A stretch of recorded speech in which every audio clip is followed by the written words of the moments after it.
기대해 나에게 주신 하루를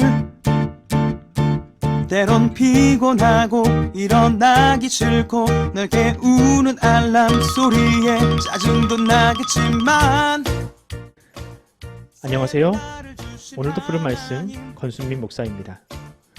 쉬지 않고 나를 지키셨네. 오늘을 나에게 주셨네. 새 말씀 안에 주가 주신 사랑과 은혜와 능력. 오늘 우리에게 주시는 하나님 말씀은 레위기 18장 19절 말씀입니다. 너는 여인이 월경으로 불결한 동안에 그에게 가까이하여 그의 하체를 범하지 말지니라. 아멘. 오늘 설교 제목은 성경은 보물지도입니다 라는 제목으로 함께 하나님 말씀 보겠습니다. 최근 젊은이들 또는 요즘 세상은 성적 자기결정권에 대한 이야기를 굉장히 많이 합니다. 과거 종교나 윤리라는 이름으로 개인의 자유를 지나치게 억압하고 특히 개인의 성적 자기결정권을 지나치게 침해하였으니 이것을 타파해야 한다라는 주장이 많은 사람들에게 지지를 받고 있는 것이죠. 물론 저는 이런 주장에 대해서 일면 동의하는 부분은 있습니다. 말 그대로 역사는 여성의 성을 지나치게 억압 혹은 이용해 왔습니다. 그리고 여전히 이런 차별과 불평등은 우리 사회에 뿌리 깊이 박혀 있는 것은 분명한 사실입니다. 우리가 사회가 보다 자유롭고 평등한 사회가 되기 위해서는 이런 여성에 대한 차별은 반드시 사라져야만 합니다. 그런데 세상은 이런 성적 자기결정권에 대한 자유를 지나치게 남용하는 것 같습니다. 예를 들면 이런 거죠.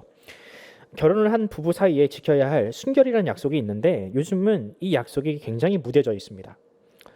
또 요새 젊은이들은 결혼을 하지 않은 미혼의 남녀가 쉽게 관계를 하면서도 내 몸인데 내 몸을 가지고 즐기는 것이 무슨 죄가 있냐라고 이야기를 합니다. 뿐만 아니라 동성애에 대해서도 본인들이 좋다는데 그것에 대해서 타인이 이러쿵저러쿵 이야기할 필요가 없지 않느냐라는 관용적인 태도가 분위기가 굉장히 강해졌습니다. 그래서 과거에는 상상하지도 못했던 이 큐어 축제와 같은 일들이 도심 한복판에서 일어나고 있는 것이죠. 그런데 정말 그럴까요? 종교는 정말 개인의 자유를 침해하고 있으며 성경은 그것을 지지하고 있을까? 아니요, 절대로 그렇지 않습니다. 오늘 본문은 성경이 결코 개인의 자유를 침해하지 않으며 오히려 자유보다 더 큰 가치인 생명과 또 공동체를 그 평화를 존중하고 있다는 사실을 우리에게 알려주고 있습니다. 그렇다면 과거 이스라엘 백성들에게 율법을 주신 하나님의 뜻은 무엇이며 지금 우리가 지켜야 할 이 성경의 정신은 무엇인지 한번 살펴보는 시간을 가지도록 하겠습니다. 먼저 오늘 본문은요, 성적인 문란함에 관한 하나님의 경고의 말씀들 중에 한 대목입니다. 내용은 크게 난해하지 않은데요. 19절을 보면 하나님은 여성이 생리를 할 때 그 여인과 동침 혹은 성관계를 하지 말라고 하십니다. 지금으로는 보면 너무나도 당연한 얘기입니다. 지금은 그런 행동이 여성에게 얼마나 위험한 일인지 또 남성이나 여성이나 잘 알고 있는 시대입니다. 그런데 과연 이 말씀이 선포되던 시기에도 그랬을까요? 의학이라든지 위생학이 발달하지 않았던 당시에 이 여성의 생리가 무엇을 의미하며 또 생리를 하는 여성의 몸 안에서 어떤 일이 일어나고 되는지를 과연 알고 있었을까요? 아니요, 절대 그렇지 않습니다. 그래서 당시 여성의 인권은 굉장히 존중을 받지 못했습니다. 남성들은 여성을 배려하기보다 착취하려 했고 설사 생리를 하는 여성이라도 함부로 그 여성을 범하는 일이 비일비재하게 일어났던 것이죠. 그러므로 오늘 본문은 이 여성을 보호하시려는 하나님의 뜻에 있다라고 보아야 합니다. 불경한 여성으로부터 남성을 보호하기 위함이 아니라 반대로 연약한 여성을 위해서 이 법을 하나님께서 말씀하셨다. 그래서 하나님의 세밀한 손길을 이 본문을 통해서 발견할 수 있어야 합니다. 그러므로 본문 19절의 말씀은 이렇게 해석되어야 합니다. 여성은 생명을 잉태하는 매우 소중한 존재이다. 그런 여성을 남성들의 성적 도구로 착취하지 말아라. 특히 여성은 생리 중에는 매우 연약하니 남성들은 얼씬도 하지 말아라. 여러분, 이것이 바로 성경이 여성을 대하는 방식입니다. 성경은 결코 여성을 착취의 대상, 차별의 대상으로 바라보지 않습니다. 오히려 존중의 대상이요 남성과 마찬가지로 하나님의 나라를 이루는 동역자로 인정하고 있습니다. 더 나아가서 이 말씀은 개인의 성적인 자유보다 생명이 소중하다는 사실을 우리에게 말해줍니다. 하나님은 우리에게 남성성과 여성성을 주셨습니다. 그리고 그 둘이 관계를 맺도록 하셨는데 그것을 통해서 생명이 잉태되게 하셨죠. 여러분, 결코 개인의 쾌락이 첫 번째 목적이 아닙니다. 우선순위가 아닙니다. 이것을 오로지 개인의 쾌락을 위한 도구로만 사용한다면, 수단으로 사용한다면 오늘 본문의 배경이 되는 시절처럼 자신과 타인의 몸이 상하는 데까지 이를 수밖에 없습니다. 요즘도 그렇지요. 성적 쾌락의 끝을 맛보기 위해서 몸에 안 좋은 약을 먹는다든지 혹은 마약과 같은 이 중독성이 있는 것들을 거침없이 이용할 수밖에 없습니다. 이것이 바로 로마서에서 말씀하시는 이 순리로 쓸 것을 영리로 쓰는 그런 죄라고 할 수 있습니다.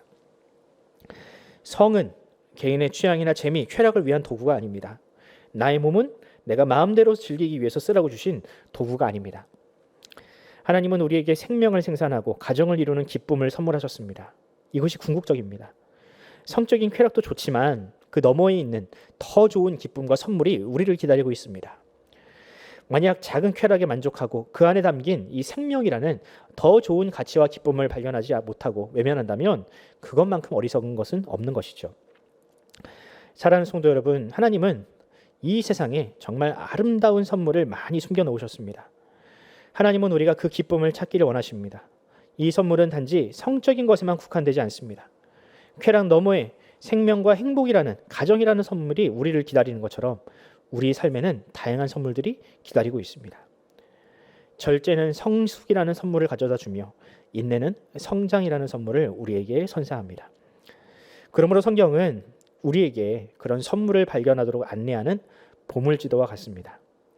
때로는 투박한 언어로 표현되어 있어서 그 뜻을 발견하기 어려울 수 있지만 성도는 그 성경을 통해 하나님의 뜻을 발견할 수 있어야만 합니다. 바라기는 성경을 통해 하나님의 뜻을 정확하고 또 풍성하게 발견하는 저와 여러분이 되기를 간절히 소원합니다. 기도하겠습니다.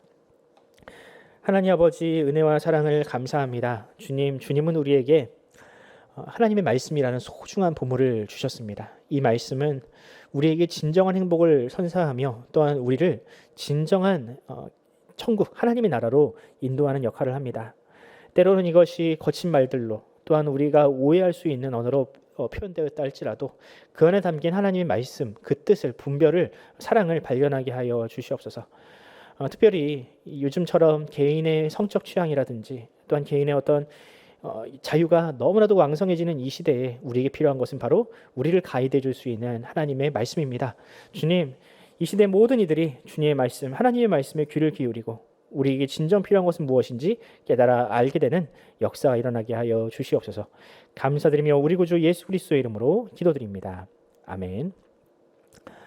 이 시간 함께 기도합시다. 주님은 우리를 하나님의 백성, 주님의 자녀로 부르셨습니다. 기도하면서 또 하나님의 말씀을 묵상하면서 우리는 분명히 하나님의 뜻을 알 수 있습니다. 이 시간 기도를 통하여 하나님 나에게 말씀하여 주시옵소서. 주님의 뜻을 듣겠사오니 주여 우리에게 말씀하시옵소서라고 기도하면서 오늘 하루를 시작하도록 하겠습니다. 함께 기도합시다.